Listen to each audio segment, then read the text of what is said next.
Hey, just a heads up that the following content may be disturbing or triggering for some listeners and is not appropriate for children. Please take care of yourself and others who may be listening with you. Welcome to the Bonus Babies Podcast, a show that has no easy answers, only hard questions. And so I'm sitting across from this attorney that's 80 plus years old, and he had a lot to say. And one of the things was, we ended up on good terms. I don't say this to be malicious, but he was just like, state of Kentucky. Like, you could already see like the judgment. And then I became proud. So when he questioned me, I said, yes, I am a product of, foster care. I aged out at 18, and they were considered my parents until 21. Furthermore, I was on their insurance until 26 because they are my legal guardian. I'm proud of the fact that I'm sitting in this chair across from you about ready to become an attorney. Because as you know, with that right there, that it's very unlikely that I would end up here. So I wear that as a badge of honor. I don't deflect from my history because I think it says more about me and what I'm capable of than any of the stereotypes that people want to throw out there, because I don't match a stereotype, which causes people to think and to question their beliefs and to be like, well, maybe all foster youth are actually capable of more, but X, Y, and Z. Can you tell me what you call the kids who you've cared for over the years? We feel that the children that we receive coming into our home are bonuses. So we call them bonus babies. I love that. This is your host, Jayne Amelia Larson, and I'm a CASA, a court-appointed special advocate volunteer for youth in foster care. Yeah, I know it's a mouthful. In the same way a CASA works, I explore all things in the foster care maze by talking to kids, parents, caregivers, attorneys, social workers, therapists, really anybody and everybody who will speak to me to keep the conversation open and the information flowing about all things CASA. Hi, this is Jake Eberly, the producer of the Bonus Babies podcast, and today Jayne Amelia speaks with Glenda Wright. Glenda is an attorney and former foster youth from Kentucky who for the past 10 years has dedicated herself to improving the child welfare system so that other youth and families like hers don't have to experience what she and so many others had to. Here's her story.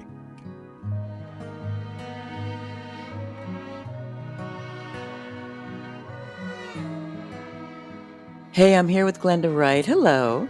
Hi, how are you? I'm really good, and thanks for working that out. We had some tech issues. So can you tell me a little bit about who you are, where you're from, family of origin, anything you want to share?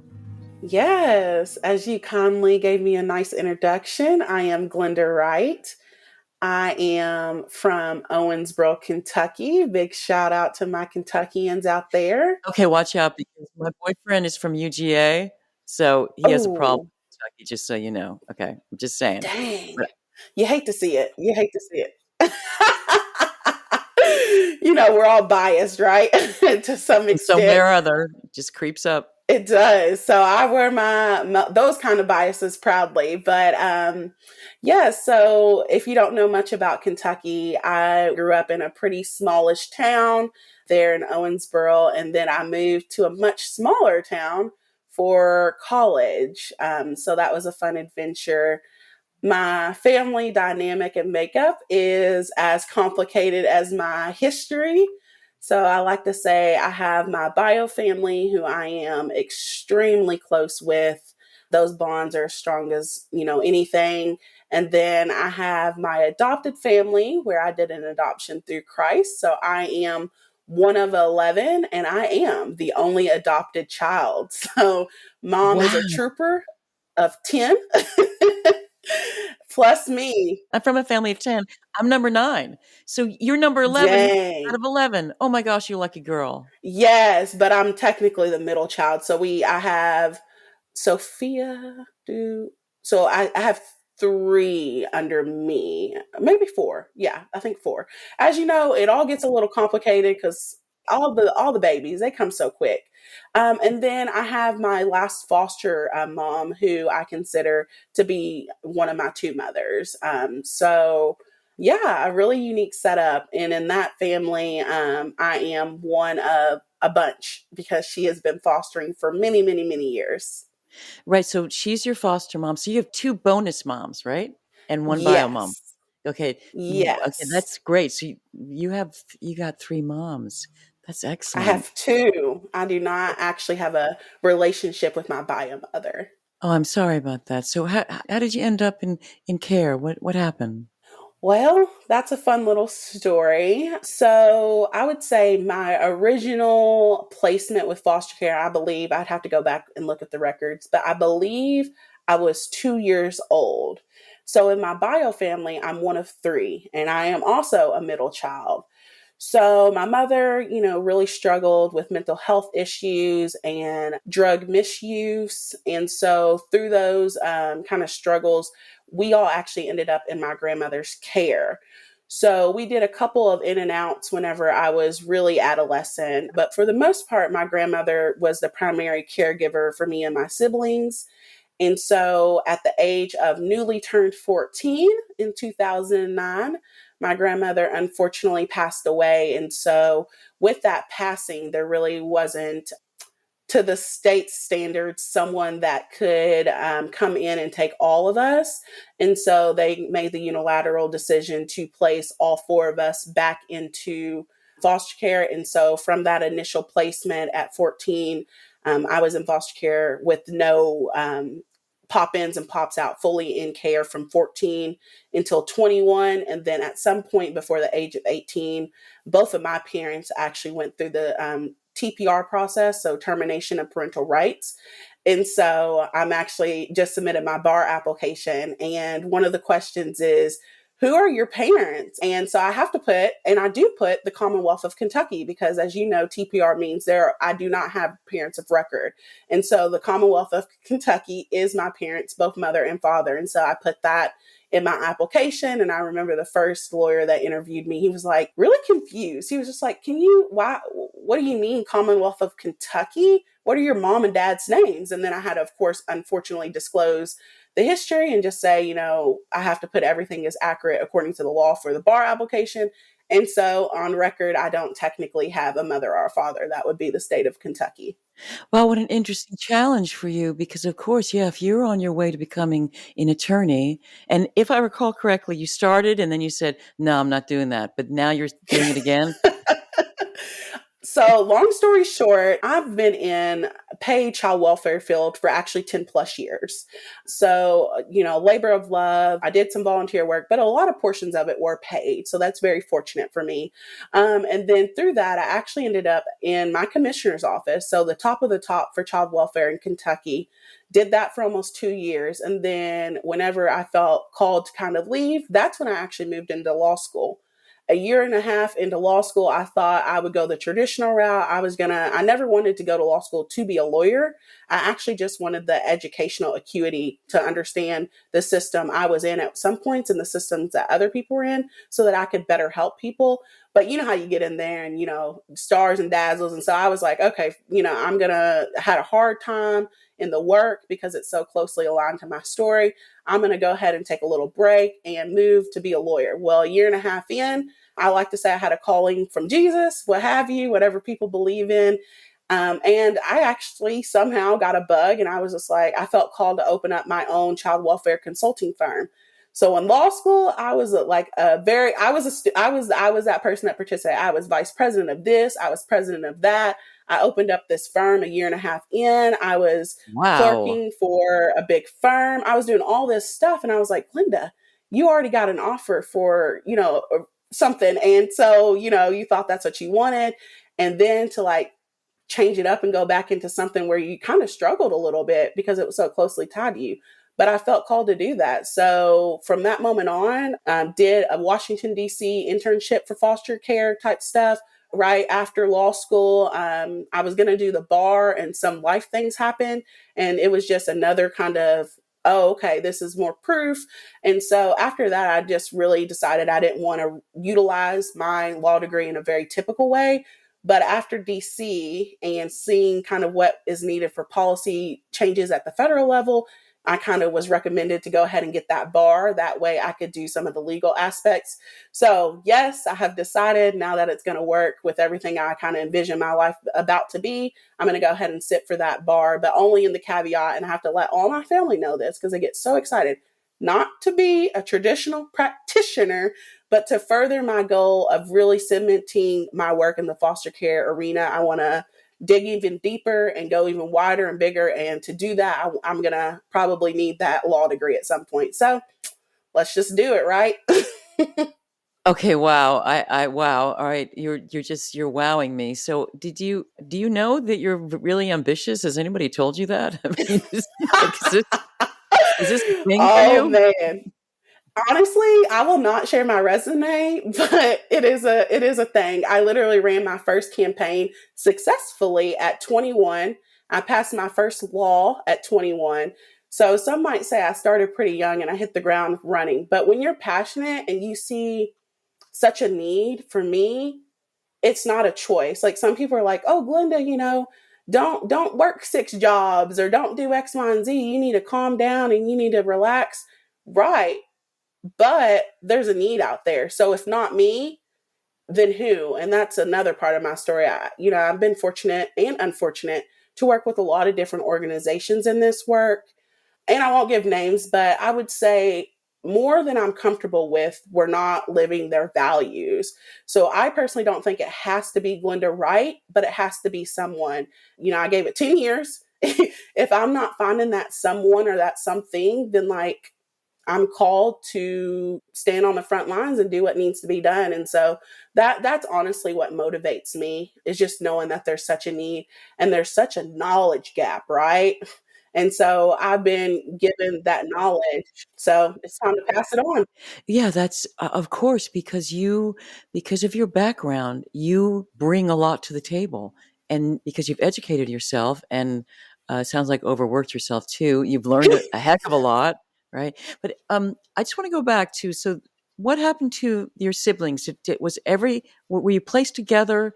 Were you separated after your grandmom died? How did that play out?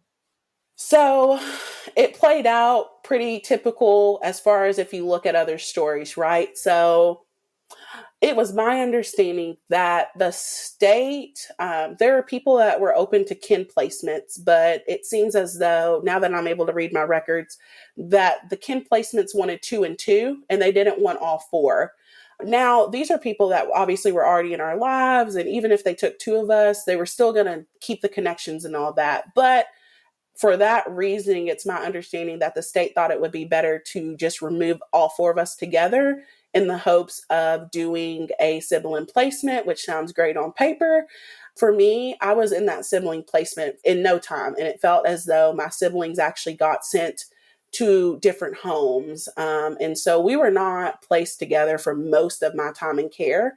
Just that first initial placement was together, but again, initial. And then each of us kind of got sent, shipped off, however you want to say it, to different foster homes, to where by the end of it, all 4 of us were in completely different homes, not able to appropriately visit each other and all that stuff. So, yeah, one of us stayed in the same home. So they only went through 2 placements, with the last placement, in my opinion, being a very healthy placement. Very nice, great family. My oldest brother went to residential, as you could probably imagine. That was really hard. It was residential for someone that didn't need residential, just an older person that couldn't get placed. And so through that kind of restricted access, I did not have the right, being under 18, to visit my own brother, even though his residential facility was across the street from my high school. But I didn't have the right to walk over there and see my brother unless I had someone 18 and older that could attend the visit with me. So even though we were always that close, I hardly ever got to see my brother, even living in the same city. Now, the other brother, with only the 2 placements, he lived about 2.5 hours away. So I think I didn't see him most of my time in care. But once I turned 18, I got a vehicle and I made sure to start visiting him and making that trip and picking him up and doing all that stuff. And then my brother, that's 1 year above me, I don't even know how many placements he had. He probably had about as many as me. And I think If I go back and look at the records, I had 7 placements in 3 or 4 years. Could you tell by the records? And by the way, I acknowledge the fact that the records almost never include the child's words or thoughts or feelings or desires, right? It's just other people talking about you or writing about you, and who knows what's true. But did you get a sense of why you were placed so many times in different homes? Yes. So this is just my own thoughts and assumptions based off of what I personally know to be true and what I was able to garner through the records. So I think some of it's typical. So I was older, I'm 14 plus. So that's one thing. I'm an older youth. Initially, probably because of the sibling group, honestly, because a sibling group of 4 is very, very, very, very difficult to place. And I don't want to downplay that. So there's probably some of that. Age, I do think if you look at the statistics, I do unfortunately think race had a part to play. I live in a predominantly Caucasian area, and based off of the data, we typically have a really hard time placing older youth plus older youth with a different race. It's very hard to place. So I think it was some of that. And then again, I had just lost my grandmother, who was my Yeah. mother for all intents and purposes. And I have experienced a lot of trauma and grief in my life, but I had never experienced basically a parental death. So with that, of course, comes issues, and I'm sure that played a part in it. And then, of course, you have one episode or one issue. Maybe you don't listen immediately, and then all of a sudden you have issues with authority and all this jazz. I know one interesting thing, which was with my last placement. So this probably didn't go into play, but just to kind of show you what they kind of documented as an issue. I remember I had gotten my very first job at Little Caesars, and my mom loves to tell this story, my foster mom, who I consider to be one of my mothers. But I had always worked maybe underneath, or I didn't know it was illegal at the time, but you know how someone will send you off to go work, earn $5. So I had worked most of my childhood, honestly, in different ways. But I had finally got an official job at Little Caesars, and I was making my own money. Now, I grew up in poverty. So if you know anything about poverty, it's almost like a hoard thing. So now I'm able to realize what it was now, but I didn't then. So I had bought a pizza, right, from my pizza job. And that was the very first thing I had ever been able to buy with my money. So I ate the pizza and I was going to keep the box. Now, obviously, I know that wasn't rational, but at a 15, 16-year-old mindset with a trauma background, it made a lot of sense to me. I had spent my hard-earned money. No one could technically take this pizza box, but this away from me because I had bought it. And so they had no rights. Pretty legal even back then. And so I was going to keep the pizza box. Well, my mom tried to throw it away and tried to force me to get rid of it. And I kind of did not react very well to that. Nothing crazy, but we just got into a bickering, disagreement, argument, but nothing physical or anything like that. That's not my type. I'll argue with words all day. And so she wanted me to get rid of the box. And I told her plainly, well, Mom, I did my legal research and you can't actually force me to get rid of the pizza box because I spent my own money. And so we ended up having to call in the social worker. And, we have a really close relationship. And, he was able to, quote unquote, convince me to throw the pizza box away. But I expressed to him and I tried to express to her the reason I didn't want to give up the pizza box. So it felt very much like someone was taking something again from me. And so that's really what triggered me. But if you read that and you were maybe a foster parent, you would maybe not think of it from the lens of trauma, even though all foster parents should be appropriately trained, but we know they're not. They're not. Sometimes, That's some right. places. And so she did not have the lens of trauma to be able to step down to my level to communicate to me. So I really don't consider it her failure. We would love to think that people in their busy lives should go do the research and all this big jazz, but I don't hold people necessarily to that standard. But it is on what I consider, DCBS, whatever that is in each state, to appropriately train their foster parents to give them the appropriate tools to respond to youth in crisis. And I just don't think at that time that was there. And so both of us had an episode or an issue that was documented. But again, that should have never gone in documentation because that happens, maybe not in that exact instance or scenario, but those type of situations happen with quote unquote traditional children. So why is that going in my paperwork, and why is that labeling me and putting me in a bad verbiage when that's just not the case? I literally started college at 17, earned a business degree, did a little bit of what I've already mentioned, and then went on to do a law degree, did 3+ months in DC with a very prominent person. I would say I probably don't have authority issues. But according to my paperwork and the way I'm read out, I do.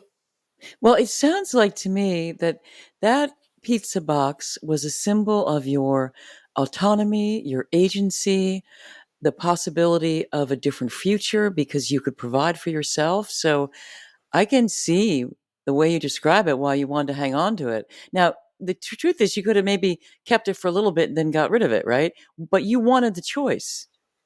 Yes, I wanted the choice, and I felt that I was at an age that I deserved that. And so just the fact that I wasn't listened to also was an issue for me. And honestly, that is very remnant of how I felt like my time in care was.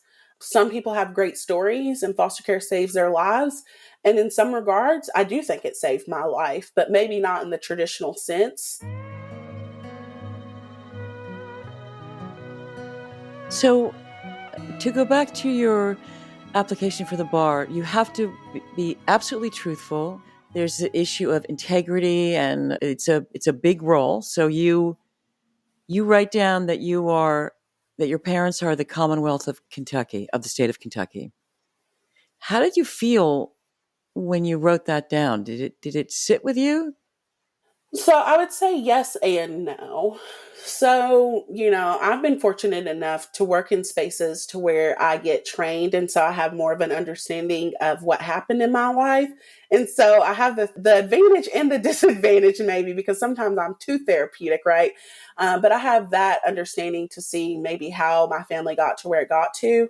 So for me, it creates sadness because I really do think that there was a better pathway, and that the the weight on my grandmother's shoulder, I feel as though contributed to her early passing. And so if we had proper programming in place, maybe she wouldn't have had to undergo everything she had to undergo. Same thing with me. I grew up very poor. Sometimes, I didn't have food, I didn't have lights. But again, I just lean back into just sadness because it didn't have to be that way with the proper supports and programming in place. The second part is I really felt scared. A lot of times when you're other, that's held against you. And especially in the legal field, there's a lot of barriers to access, whether intentional or unintentional. And the more other you are, the more likely it is that they may deny you the right to be an attorney if you don't match up to what they think you should. And then, of course, the stereotypes that come with being a foster youth. We have to sit with those realities. And typically, the way we're framed is not the type of person that they want to allow into the law field. So I had that fear. But the third part of me, when I got questioned, you have to have an ethical interview in person for them to decide if you're the type of person that they think should be allowed to practice law in your state. Y'all take that for what you will. And so I'm sitting across from this attorney that's 80+ years old, and he had a lot to say. And one of the things was, and we ended up on good terms. I don't say this to be malicious, but he was just like, state of Kentucky. Like, you could already see like the judgment. And then I became proud. So when he questioned me, I said, yes, I am a product of, foster care. I aged out at 18, and they were considered my parents until 21. Furthermore, I was on their insurance until 26 because they are my legal guardian. I'm proud of the fact that I'm sitting in this chair across from you about ready to become an attorney. Because as you know, with that, just that right there, that it's very unlikely that I would end up here. So I wear that as a badge of honor. I don't deflect from my history because I think it says more about me and what I'm capable of than any of the stereotypes that people want to throw out there, because I don't match a stereotype, which causes people to think and to question their beliefs and to be like, well, maybe maybe all foster youth are actually capable of more, but X, Y, and Z. And so I do also wear that as a badge of honor. I like to check those status quos for sure. What a unique confluence of thoughts and ideas and feelings, all while you're just there being interviewed about your ethics and your honesty and your integrity. And you were able to get in touch with that all then or now. And I mean, even if you're just reflecting on it now and you realize it to be true, I'm sure it was really true in the moment. All that stuff coming at you at once, right? Yes, I feel like my fellow brothers and sisters, as we like to say in foster care, I'm sure they can relate. I feel like just waking up and living our life, everything is complicated just because of our histories. And so I do think that's something that I actually experience on the daily, 100%.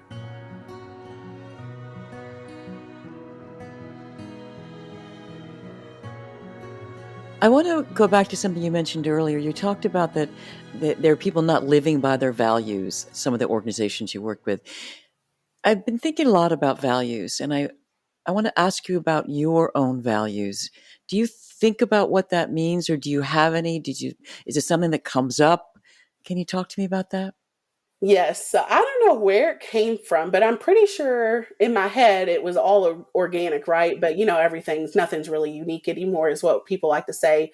But I was sitting in the car one day and I was undergoing a situation with an organization I used to contract with in my private business.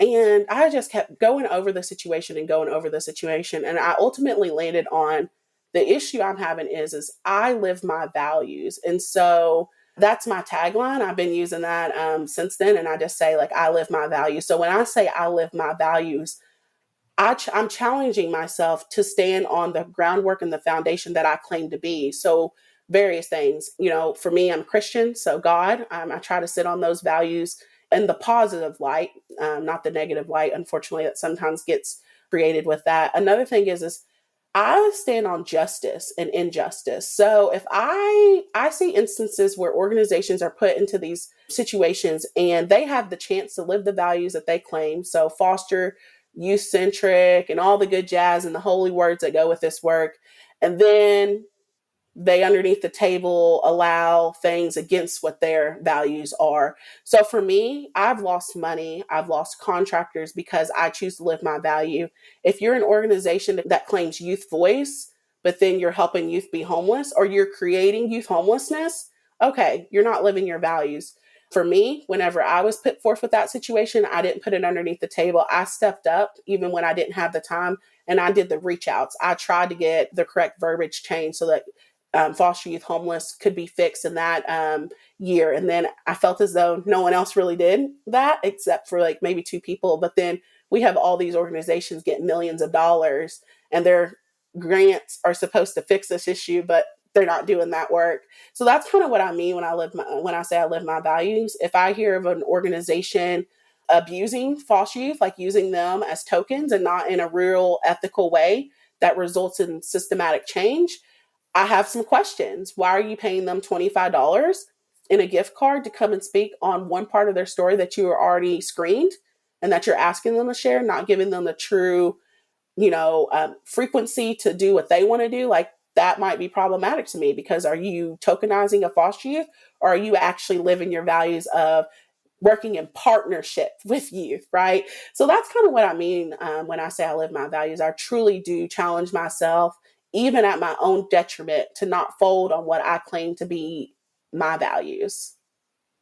I have almost nothing to say because I'm just listening to you and just thinking, wow, wow, wow. And so I'm just.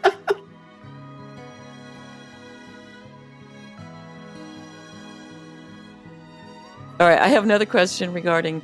So you have been adopted through Christ. Is that the correct expression, or can you explain that to me and say it better than I'm saying it? My adoptive family came into my life very, very early, actually before my grandmother passed away. So I'm very fortunate that they were able to meet her and get to know her before that. So through that long history, my sister, my now sister, her name's Olivia. We were actually best friends. So been best friends for going on 15, 16 years now, something around there. And so we had already had just one of those relationships where immediately, yep, they were meant to be best friends.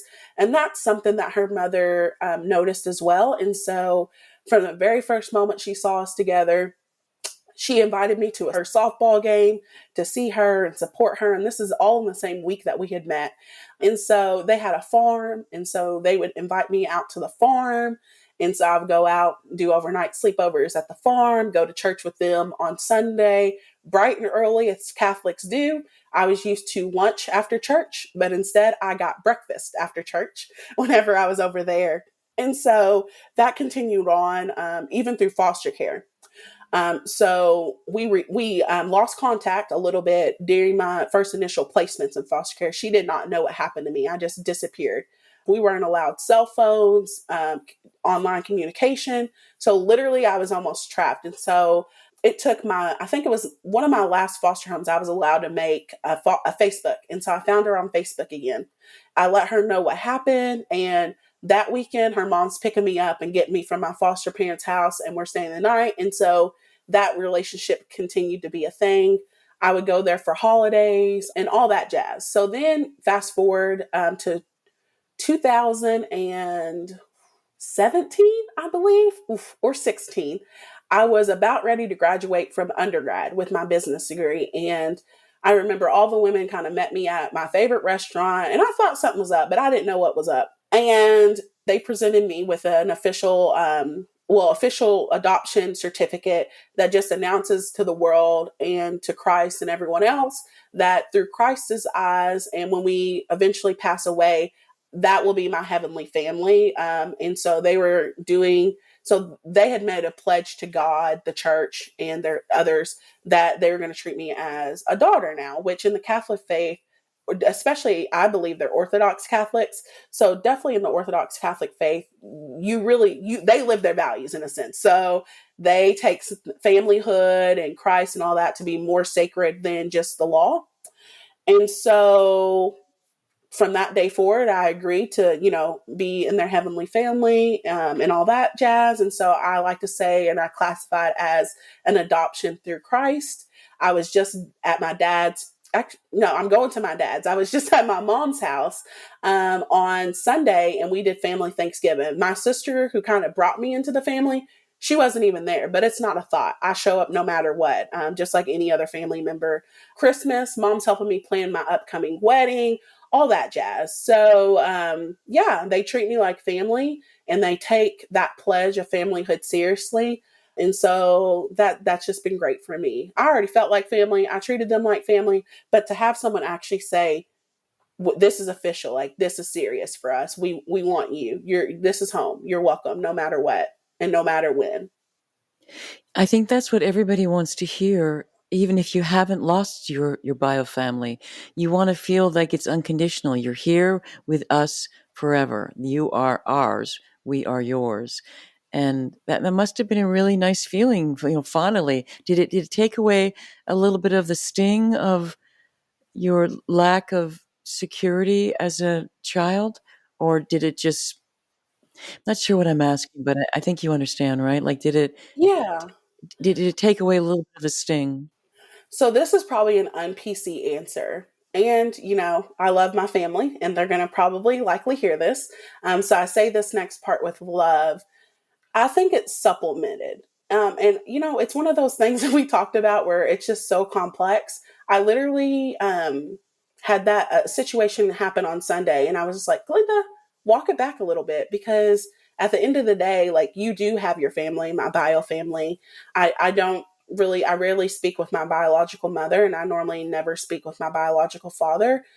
So that's the case, but I'm very close with other people in my bio family, like my siblings, my uncle, my cousins, all that jazz. So I have a very strong bio family unit, and actually that relationship is what made me express not wanting to be adopted, even in foster care. So, you always are required by law to put them on that one website, and it's an adoption site, because I was TPR'd.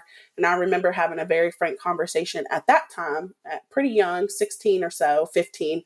And I told my social worker, I said, I don't want to be adopted, because to me, adoption equated me not having my bio family anymore. And I was old enough to have a very solid foundation there. And so I wasn't willing in my head to give up that connection.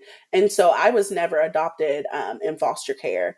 Now, when it came to them wanting to adopt me, I actually don't want to be adult adopted. And even with all the people that love me, I've chosen I don't really need that, because actions and words and values speak louder than like paper.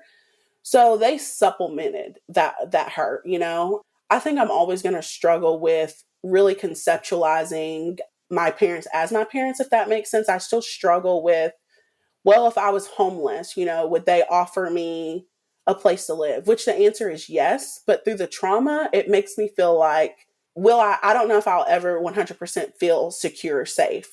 Even if logically I am in so many facets, I will always struggle with like, or I'll question it, like, am I truly X, Y, and Z? Or do I belong? Do people think of me as X, Y, and Z? And so just almost like, you know, battered syndrome or something. That's just always going to be something that I'm going to have to check in my head. So I wasn't looking for a family replacement. You know, I'm pretty secure in my feelings and my thoughts when it comes to like my childhood and my bio family, which is like my family, obviously. So it supplemented, it added an extra layer of comfort and assurance and love and all that jazz that couldn't be there without like that official thing. So I think that's what I kind of feel like. It supplemented my stuff. And you're in love now. You have a fiance. You're about to be married. You're planning your wedding. What's that like? What's going on? What's he like? Oh man. So yes, listen, I was not the long-term commitment type, and not in the sense that I didn't want to be committed, but obviously I had a lot of stuff I had to work through before I could have what I like to say an adult relationship. But I'm very Christian, and so I believed in dating for marriage and not just dating to date personally. Now I dated, but I did not get in relationships unless I saw a true future. So I had two prior boyfriends, both that ended up fizzling out within a year. And so here comes Mr. Weston, my fiance. I had just turned 22. I had just gotten my big, I'm coming off of 21 where I'm doing big girl stuff, and I was so proud, and I'm like, confident. And then 22, I'm working in the commissioner's office at that time. I'm working with the governor at that time. And so, I didn't know if I wanted a man, okay? Because Glenda was going to be a powerhouse. Now, a partner, right? A partner is great, but I had never seen a lot of true partnerships up until that point. And so I thought certain things had to happen in a relationship for it, and I wasn't ready for those aspects of relationship. And, I don't think I'm, Miss Beauty Queen, but I think I'm relatively pretty. And so I never really struggled much with finding people to date. And so it wasn't really a concern of mine. Well, we meet at happenstance, as most things like this do. And so we met in like September, but not officially. It was a dating app. This is 20 whatever year. So dating apps are in. And again, I don't like to rush things. So it took, I think, a month and a half of us just conversating, right? Before we ever physically met. I got violently sick on October 31st. Is that Halloween? Halloween. Yes. I got violently sick on Halloween of 2017. I had all these plans. He was like, well, let me drive 3+ hours away and we could meet for the first time. And we could just hang out for Halloween, whatever. And I was thinking, great, I'm not getting makeup on, obviously. Like, I had been really violently ill, so there's no way I could pull myself together. But you know what? I said, forget it. Normally I was really stressed about those kind of first meetings. And for whatever reason, I had peace. This was playing right on Halloween. So no prep. And I was like, sure, see you soon. And then after that, 9 months of dating and getting to know each other. And then we officially started dating July 15th of 2018. So we have actually been together. Take your time. Women. Yes. Whoa. Well, you got to remember, three of those years was law school. I mean, I'm not getting married in law school. I got you. Right. So, and, I had never dated someone long term. So, I didn't know what issues I actually had because, other issues seem to pop up in different scenarios. So I had never had a long-term partner that I actually needed or wanted to make it work with. And so, through that initial part of the relationship, I was like, okay, I'm going to do some therapeutic practices to get my mind, body, soul right. And so I did. And that foundation has gotten us to 6 years. And then he proposed on our 5-year dating anniversary. But again, we talked for 9 months, that counts. And so on our 5-year dating anniversary of this year, he proposed. I was actually in Washington, D.C., flew in for the weekend to visit, and he did it. And it just was amazing. So yeah, I'm planning my wedding. We've been together for a lot of years, so more than 6 years. Some marriages don't last that long. So I really do like to take my time. And when I make a commitment, may be obvious, but I take my commitments very, very seriously. And I really believe in the sacrament of marriage and what all that means. And so, yeah, I feel good. But it was hard. It was hard getting here, especially with my history. It really has been.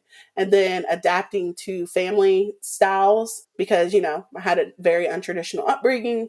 That has also been very interesting to see. Right. How you work with somebody else's family that is not like yours, and figuring out the dynamics and all that stuff, right? Exactly. It can be challenging, especially so obviously, right? I've seen other people have parents and behave with their parents. But when you're dating someone, you have more of an intimate view into what those relationships can look like day to day. And so I remember not too long ago, maybe a year ago, maybe a little less than that, Weston pretty much never goes to hospital, never gets sick. And he got very, very sick out of nowhere. And he did not look good. He was not doing good. And so it was like 2 a.m., midnight or something along those lines. And I got him ready and we went to the ER. And I had a really big work event the next day. Like I'm talking, money was spent into it. I was one of the pieces that was needed for it to go forth. A lot of time and preparation. And I was thinking, what am I going to do? Because I got to, stand by my partner and help him get better, nurse him back to health. I don't want to leave him. And without me even asking, his mom was like, okay, you got that work thing. I'll come stay with him that evening. I'll stay the night. Something along those lines. She came up with homemade chicken noodle soup in a multi-gallon bucket. She had some like cookies or cinnamon roll, something for them to make as well. Weirdly enough, I was like, so this kind of is like what it means to have a mom, and not in like a downplaying way, but like I never feel comfortable enough to ever ask for things, which again is another resolve, very common among people that go through what I go through. So like, even if I wanted that from one of my moms, I honestly would absolutely never ask because I don't want to be an inconvenience. Literally, that's how it works in my head. I don't want to be an inconvenience and be so much of an inconvenience that in my head, they regret like wanting me to be theirs. And that's very irrational. And I can claim it's irrational and I know it's irrational, but we feel what we feel. And so I was just like, what a thing for his mom to not need to be asked, but comes as a mother, right? Shows up, drives over an hour away, one way, comes with the chicken noodle soup, nurses this man back to health, puts the cloth, like comfort, and he's turning 29 in April. So he's not some baby, but like when you have a mother, they show up for life. And so seeing how she shows up in her boy's life has been beautiful, but also sometimes hard. Because I do wish I had a little bit more of that intimacy and just not having to ask, but sometimes people don't know if you don't ask. So one of those things where I wouldn't have to ask, right? And that's just something I don't know if I'll ever have just because, it's not my biological mother and that's not my biological comfort. I don't take parenthood for granted, right? Some people are just like I asked Wes and he's like, well, that's just my mom. And I'm like, woof. I said, it is your mom, but like she made a choice to be a mother to you. She made a choice. She makes a daily choice on how she wants to show up as a mother. So like, no, it's not just she's my mom. You appreciate her for those things and you give her grace and value because she is giving you value, just like his father, in that, in the reverse, you honor your parents, especially parents who are doing what they can and they gave you the best of what they could and they try to show up in whatever way they could. And that's definitely his parents. Obviously, I don't have a relationship with my two bio parents, and that's a choice. But sometimes that does have to happen. I'm not an advocate for nourishing toxic relationships. If it's not added value in your life and it's actually taking away from your peace and happiness, I'm a cutoff queen. I'm a cutoff queen if that's the instance. So I will do what I need to do to protect myself and others. But when it is a parent that's deserving, I'm going above and beyond. Even as myself, I really try to tell her I love her. I tell his dad I appreciate him and the way he shows up for me. I texted his brother maybe a month back, and I said, we recently moved, and I was just like, thank you. And I appreciate the way you show up, not only for Weston, but the way you show up for me, because he doesn't have to. No one has to. And so I just really value those relationships. Have you thought about motherhood for yourself? What kind of mother you might be and what that means? Oh, man. You look all excited. Well, it's so funny, right? Because I'm at that age, good or bad. I'm currently 28. I'll be turning 29 next year. And as you know, the 30, the big 30, your body, and as a woman, you have a window. And so, I was texting my sister, actually my best friend, one of my best friends, Mary, the other day, who is she's older than me. So she has some more life experience on her. She's a mother of one. She's a career woman, which right now is what I am. And so I asked her very candid questions. And I said, unfortunately, I feel like the world and my body is going to force me to make a decision before maybe I'm ready to make a decision. But of course, I'm saying that at my current age. So I think, honestly, I used to momhood, 100%. And then as you get older and the more you gain knowledge, the more you understand what that actually means. And so now I'm more of a 50-50. I do think ultimately I will choose to have kids. I think I'm leaning more towards adoption and foster care versus biologically having a child. Now that may change, but I've also never been a woman that is excited or can't wait to physically be pregnant. I am excited for what I know motherhood could do, parenthood. I'm excited for those aspects of it. I really do believe that children are double sword, right? You get so much value out of the relationship and the love, and they enrich your life. But also, in some regards, sometimes it can take away, and you have to sit with yourself and say, well, what kind of mother would I want to be? And what kind of life do I want? And can those two go together? And so that's an ongoing conversation that I have with myself. But ultimately, I think I'll end up with 2 kids, right? How we all plan our lives. I think I'll end up with 2 kids, likely one adopted or adopted into foster care, what have you, and then one maybe biological. I'm not opposed. Yeah, one biological, but I think I'll be a mother at some point, but I'm definitely not going to be a young mother. That's for sure. I'm thinking 33s, baby, 33s. Well, it's really good that you're thinking about it and making a very conscious choice. That's a guarantee for success if you put your heart and mind behind a very important phase of life.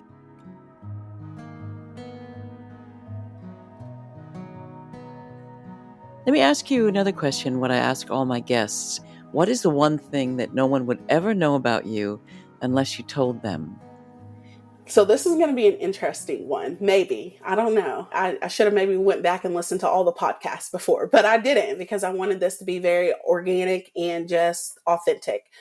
So I held myself off from being type A. So one thing that I would say that people may start to see in me, but may not be apparent, especially if they knew me when I was younger. I went through, I would say the last 3 to 4 years, rigorously unlearning bad habits and also learning myself.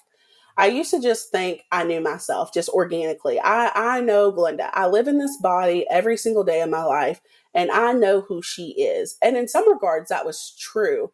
But also, I hadn't done the hard work of really getting to understand Glenda with a trauma lens, Glenda with a hurt lens, Glenda with a partner lens. And so I took it upon myself to really do that hard work. I learned about ACEs, and I learned about trauma responses and triggers. And I learned about asking yourself why you did a certain action and drilling down to understand even deeper than why you did the action and how to prevent it further. And so that's something that I just did in the last 3 to 4 years. And that has really changed the way that I show up, not only for myself, but for others. And I show up in a very different way, still authentic to who I was before, but I really show up in a pure, peaceful way, and not just I show up. And so I lower, like when I want to get angry or frustrated. Back in the day, I would just quote unquote pop off. But now I don't do that. I don't like to get there. Back in the past, I may have liked to get there because I was so used to toxic situations. But then when I unlearned that behavior and I learned what it meant to sit in peace and to sit in your knowledge of who you are, it really opened up the world for me. And that's something that I'm so proud of. I'm more proud of that than my law degree. In DC, they said, what's your one accomplishment that you're the most proud of? And I wrote up there my emotional intelligence and my self-intelligence, because that's what I'm most proud of. Because if you've done that work, you know how hard it is. It's raw. You got to look at your parts, both good and ugly. And for someone that likes to be a good person, sometimes it can be very hard to look at the ugly and admit to yourself that there are some uglies, but then doing the hard work to undo those uglies. So yeah, that's it for me. That's what I love, and that's what I'm proud of. You should be proud. Bravo. Bravo to you. And anything else you'd like to say, Glenda? I do want to just take a moment. I said I love to honor people who live their values. And so I used to do a lot of media. Some media was not happy media. Some regards I was really taken advantage of from being really young initially in this foster work and doing media, and maybe not the most healthiest ways. And so I've never had someone come to me from media and say, you know, first off, if you don't like something, we can work through that. Never had that offered out to me before. I never had someone say, actually, I don't believe in scripted. I want your most authentic and organic self. Normally, people come with an agenda, good or bad.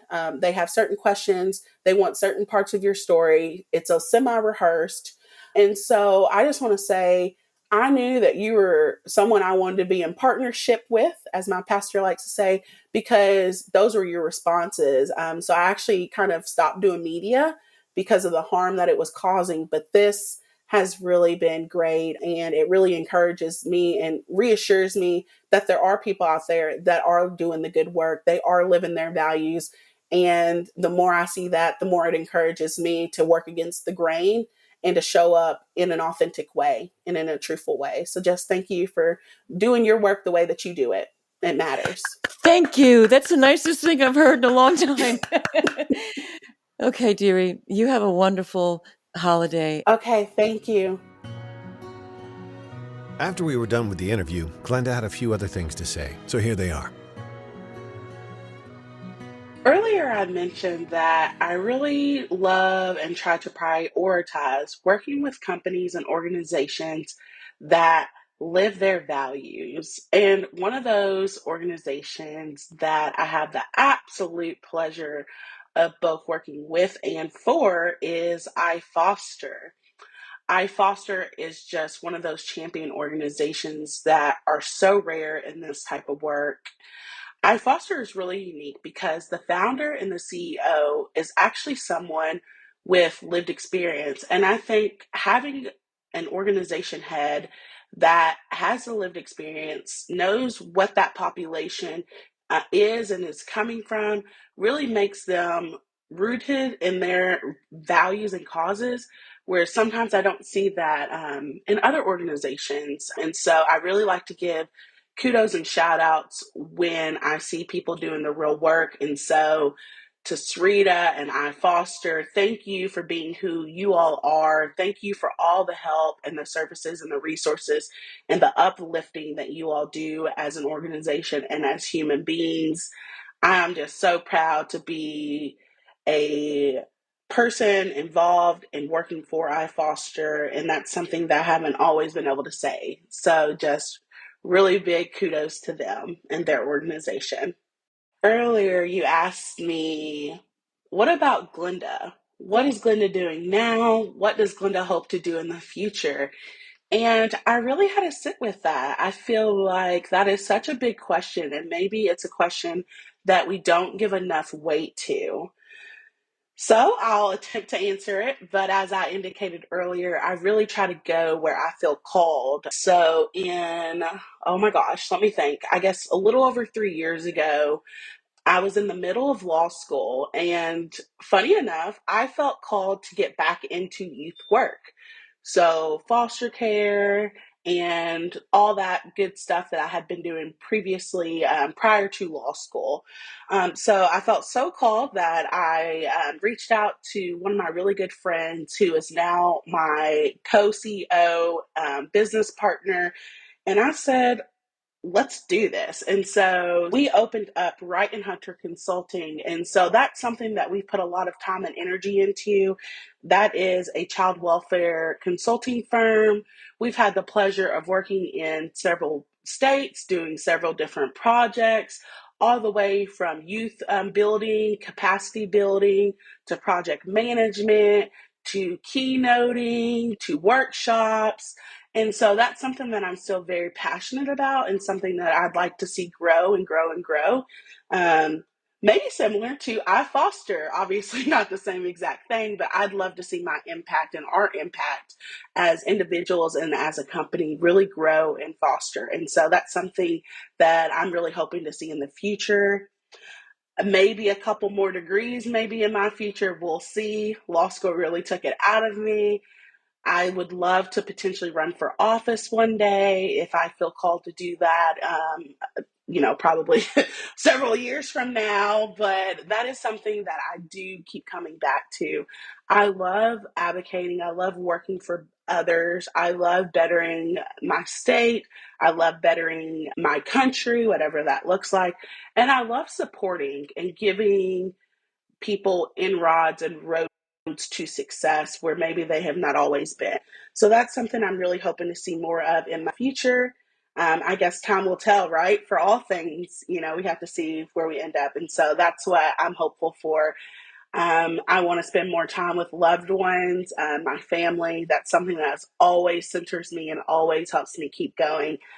I want to be more centered in my faith, of course, because, without him, what do we have? Thank you, Glenda, for sharing your story with us. I'm really struck by that metaphor of the pizza box. And yeah, it's just a pizza box, but it really did represent your independence. I mean, people do keep the first dollar they earned and pin it on a wall. Why not a pizza box? Thanks again for taking the time to come here and share your story. So we're taking a little break until our season 4 starts. But we may have some bonus episodes coming along the way. And in 2024, we'll be exploring some very big themes, including foster care history, from the Bible to America today, how the lived foster care experience exists in world literature and popular culture, generational foster care, race and poverty bias in foster care, and many others. So check back in mid-January and join us as we speak to others about the foster care system and our goals to improve it for those who are supported by it. Thank you for listening, and be well. If you or someone you know is harming themselves or thinking about harming themselves, go to crisistextline.org. If you see something, say something. If you suspect a child's health or safety is jeopardized in any way by parents or anyone else, contact the Child Protective Services Agency in your county. 24-hour hotlines are staffed by trained social workers who will help you through the process, and you can do so anonymously. In California, you can call the Child Protection Hotline at 800-540-4000. So if you see something, say something. You might be saving a child's life. If you want to know more about becoming a CASA anywhere in the country, go to nationalcasagal.org, and in LA, casala.org. And if you want to know more about becoming a foster parent, check out the National Foster Parent Association at nfponline.org. There's also faithfosterfamilies.org and adoptuskids.org. There's tons of other information online as well, so you can just hunt around. We also want to thank the supremely talented Christina Apostolopoulos for her beautiful original music. You can find her music on Spotify or Instagram at Christina Aposto. And also thank you to Yukon Har for his engineering. Thanks for listening, and if you like what you hear and you find it as valuable as we do, please rate us and hit subscribe. You can also make a donation at bonusbabies.org. See you next time.